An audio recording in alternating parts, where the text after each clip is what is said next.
And another military base shooting just the other day. The last time a mass shooting took place in Hawaii was 20 years ago. Now, during the so-called Xerox murders that resulted in 7 employees being killed. The Aloha State encounters a similar horror, again this time inside a military base at Pearl Harbor. Ron Hamilton has the details. It's been more than 20 years since Hawaii has experienced a mass shooting incident. But today, residents and visitors alike were shocked to hear that a Pearl Harbor sailor had shot 3 people before turning the gun himself. At around 2:30 local time, a U.S. Navy sailor entered the Pearl Harbor Navy shipyard and shot 3 civilian men before taking his own life. 2 of the victims were taken to area hospitals where they were later pronounced dead. The 3rd victim, age 36, was taken to Queens Medical Center in Honolulu, where he's under guarded condition. Because the shooting took place inside a military installation, authorities had to close several gates, preventing everyone from entering and exiting, as well as containing the situation to prevent any threats from the outside. First responders from within the base, as well as counterparts from the city and state, arrived at the scene. At about 3:35 p.m., military and civilian personnel in Hawaii received alerts from the Department of Defense on their phones, computers, and even on social media. Announcements and information were also heard through PA systems. This is the Department of Defense Alert Mass Notification System. Here is your message.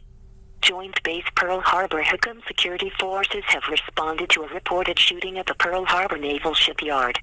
The incident occurred at approximately 2:30 p.m. Due to the ongoing security incident, access/gates to JBPHH are closed.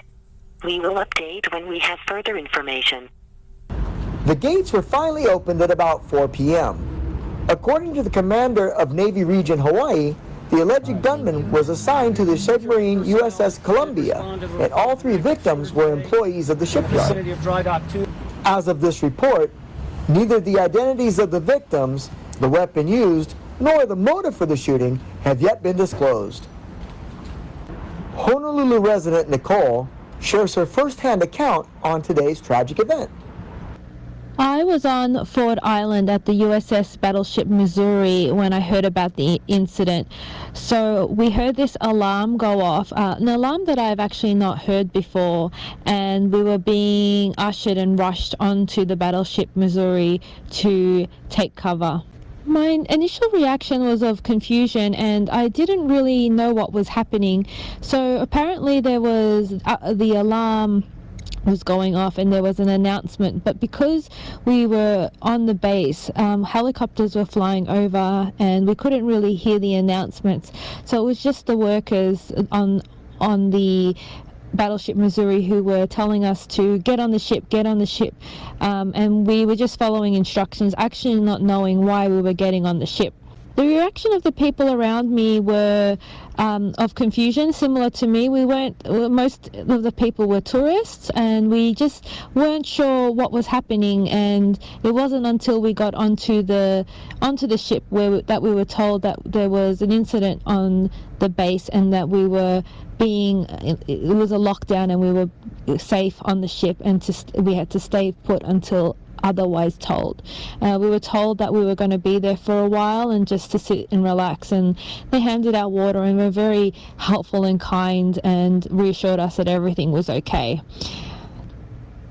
Everyone was calm, and there were a lot of children on the battleship, and I don't think they really understood what was happening, thankfully. And people were getting news off social media about what was happening, and that's how we actually first found out of what actually was happening, because we weren't getting information from the workers. It took us a while to get off Ford Island. There was traffic backed all the way up. And then once we got off the base, the traffic on the freeway was your typical rush hour traffic, plus I guess everyone that would normally leave earlier was leaving all at the same time. So it was just unfortunate timing that everyone was leaving the base at peak hour traffic. So it took a while to get home, but I was glad to get home and be safe. after what happened today, I still feel like Hawaii is a very safe place to live and work. You know, these incidents do not happen very frequently, and the incident today happened on a base where normally I'm hardly ever on a base. Today was just a very unlucky situation to be that close. So I don't think I've lost my confidence in Hawaii safety. I think it has one of the strictest, if not the strictest, gun laws in the USA. Additional security members can be expected not only on Pearl Harbor Hickam, but also in other military bases throughout the Aloha State. Reporting from Honolulu, Hawaii, this is Ron Hamilton with Eagle News. I am one with 25.